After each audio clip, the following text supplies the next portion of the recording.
Hi, welcome to Thermochemistry 2. My name is Dr. English. Today we're going to be talking about free energy under non-standard conditions. Specifically, we're going to look at Essential Knowledge 6.D.1, which states, when the difference in Gibbs free energy between reactants and products, delta G at standard state, is much larger than the thermal energy, RT, and the equilibrium constant is either very small, so then our delta G at standard state is quite large, or very large, so our delta G at standard state is going to be less than 0. When delta G at standard state is comparable to the thermal energy RT, the equilibrium constant is near 1. So that's what we're going to be focusing on today. Specifically, we're going to look at calculating delta G under non-standard conditions, free energy and equilibrium, the dependence of free energy on non-standard pressure situations, and finally some practice calculations at the end. Calculating delta G under non-standard conditions. Most chemical reactions occur under non-standard conditions. Go figure. When the concentrations, molarities, of reactants and products are non-standard, Q, which we know is the reaction quotient, must be calculated in order to determine the value of delta G.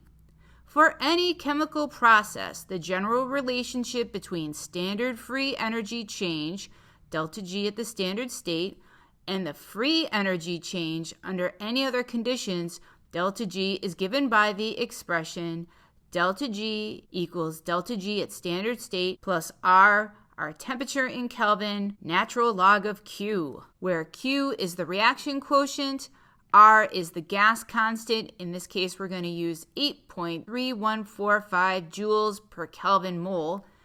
Delta G at standard state is the free energy change for the reaction with all reactants and products at a pressure of 1 atmosphere, and delta G is the free energy change for the reaction for the specified pressures of reactants and products. So that is defining all the variables in the equation, which we will be using quite a bit. Free energy and equilibrium. Thermodynamic view of equilibrium.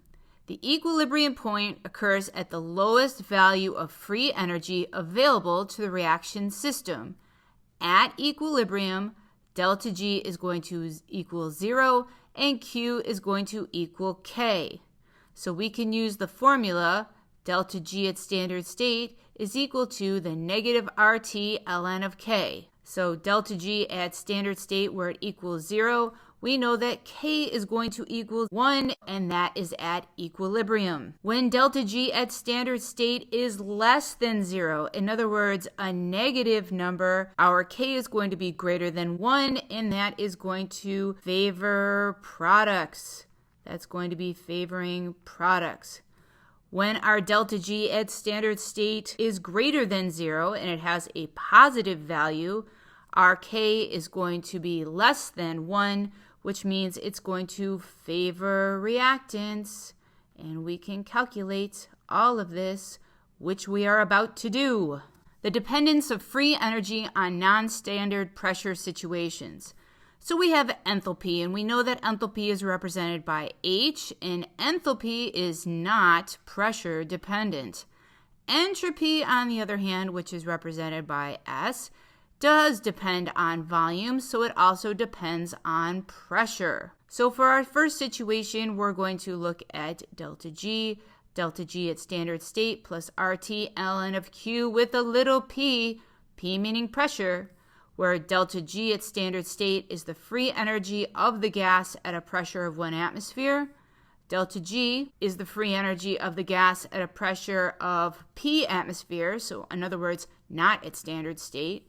R is our universal gas constant, and T is our Kelvin temperature. Calculate delta G at 298 K for the reaction of nitrogen and hydrogen to form ammonia if the reaction mixture consists of 0.5 atmospheres N2, 0.75 atmospheres H2, and 2 atmospheres of ammonia. So the first thing that we're going to do is to write the equilibrium equation, where we have N2 plus 3H2 2 double arrow 2NH3 because I'm that good that I can write it and balance it at the same time. After we write the equilibrium equation, we're going to solve for the reaction quotient for non-standard pressures, where Q, if you remember, is our reaction quotient.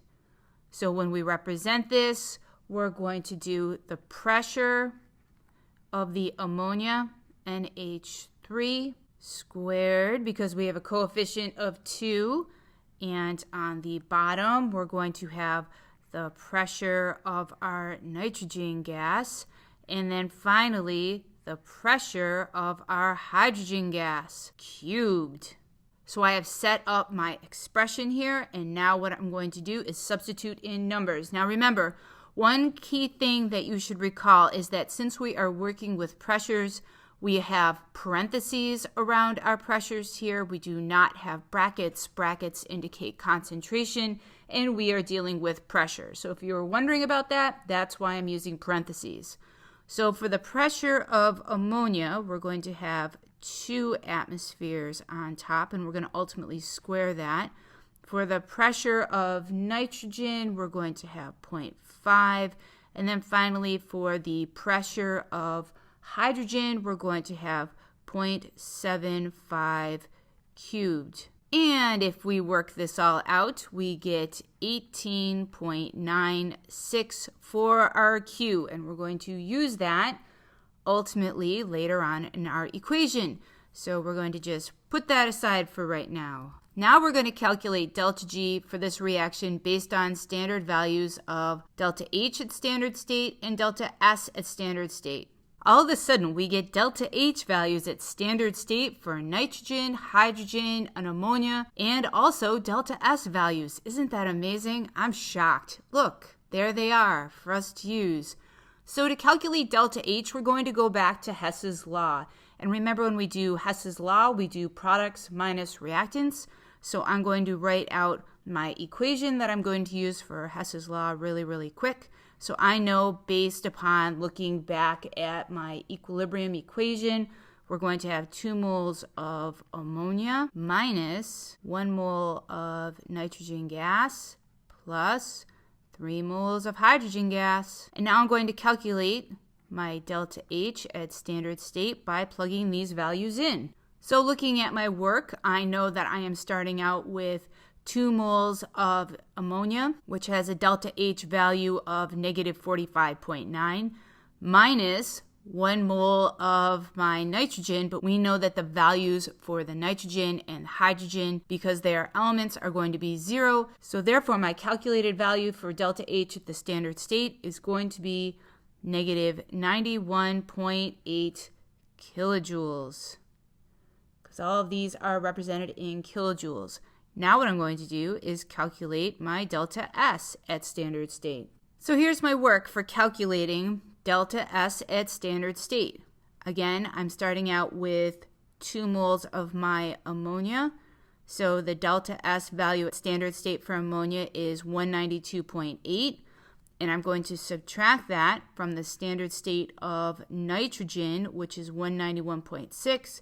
and hydrogen, which is 130.7.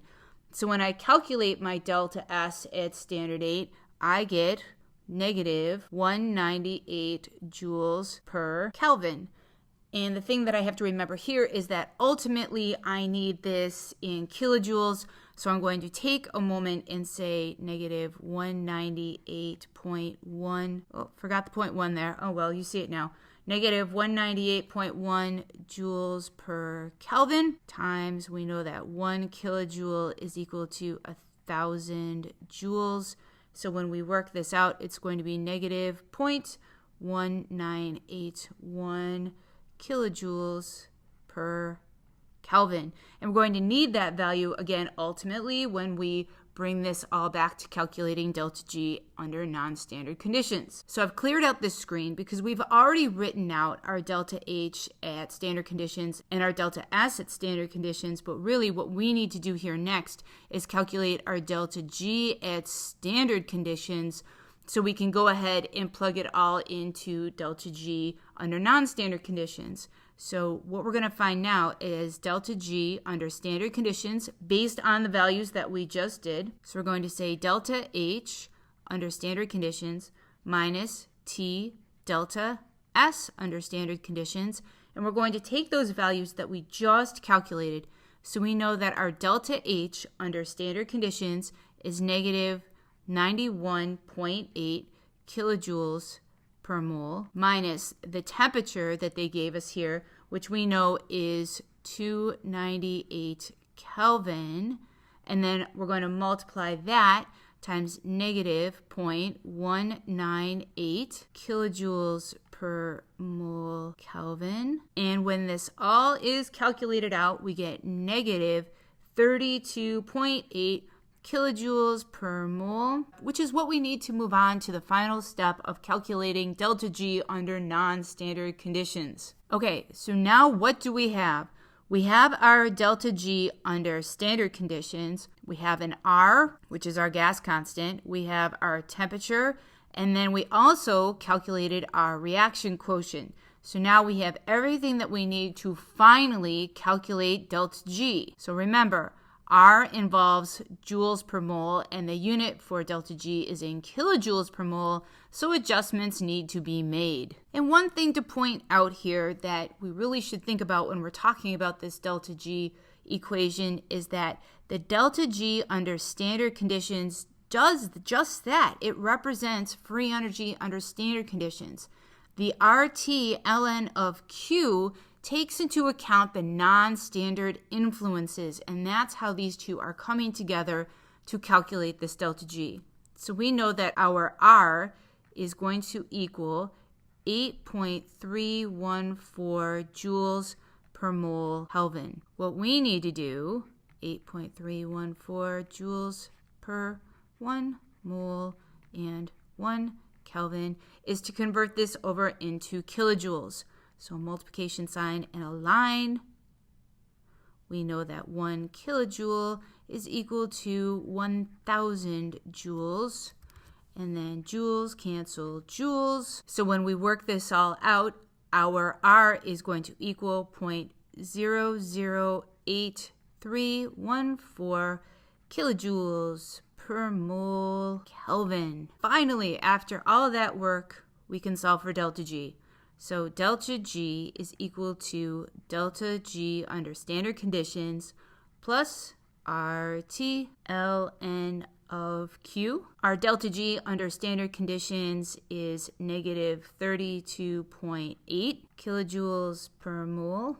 It's a really terrible K. Plus the R that we just calculated, so 0.008314 kilojoules mole Kelvin. Our temperature, which is 298 K. And then finally, our ln of Q, and our Q was 18.96. So if I was to break down my calculations here, I'd say negative 32.8 kilojoules, that's a better K, per mole, plus, I'm going to take the natural log of my 18.96 and then multiply that against my R and my T, and I'd get 7.29 kilojoules per mole when all my units cancel. And finally, my delta G under non-standard conditions is equal to negative 25.51 kilojoules per mole. And I guess if I was being really good and I look back at significant figures, the better answer would be negative 26 kilojoules per mole, considering that all my numbers at the very beginning are to two significant figures. So yeah, need to do it to two significant figures. Phew! Let's go look at another example. Consider the reaction H2 plus F2 yields 2HF. Using data from the appendix of your textbook, calculate delta G at standard state at 298 K. Hey, look at that! Our delta G values just magically appeared. Let's look at the chemical equation that they just gave us and calculate our delta G. So we know that in order to calculate delta G at standard state, we're going to take our products, so 2 moles of HF, minus our reactants, 1 mole of H2 plus 1 mole of F2. And we're going to substitute in our numbers. So 2 times the delta G that's given to us, so negative 275.4. That was the value given in our textbook, and we used the TRO textbook. So that's kilojoules per mole minus 1 times the delta G of hydrogen at standard state, which is 0. And guess what? That's going to be the exact same thing for the fluorine. So really, it's just 2 times negative 275.4.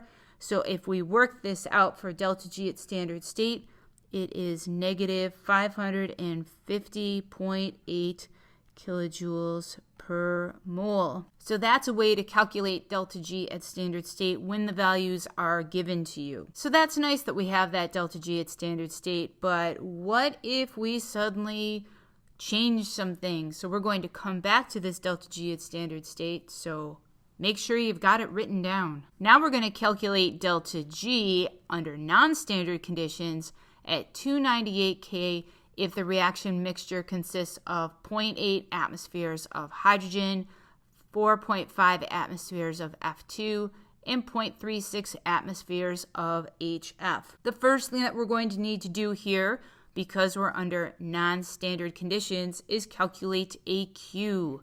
Calculate our reaction quotient. So I'm going to write an expression to represent this. We are dealing with pressures, so I'm going to use parentheses. HF squared will be on top of my reaction quotient. H2 on the bottom, F2 on the bottom, and then I'm going to plug in my pressures. So 0.36 squared. My H2 is going to be 8 atmospheres, so 8.0. And then my fluorine is going to be 4.5 atmospheres. When I calculate this out, I get 0.0036, which I'll ultimately use to represent Q. So delta G is equal to delta G at standard state plus RT ln of Q. We'll take the previous calculation that we did to find delta G at standard state, which was negative 550.8 kilojoules per mole, plus our R, which we calculated way back in our previous question, so we're not going to do that again.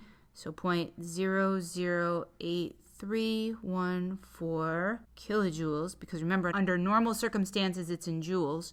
Kilojoules per mole Kelvin, 298 K, and our ln of the Q that we just calculated, which is 0.0036. And if I work all this out, my delta G here would be negative 564.7 kilojoules per mole. And when we have a negative delta G like we do here, that means that we are going to have a spontaneous reaction and we're going to favor products. So what did you learn? We talked about calculating delta G under non-standard conditions. We looked at free energy and equilibrium, the dependence of free energy on non-standard pressure situations, and then we did some practice calculations at the end. Need more help? Feel free to contact me. Have a great day.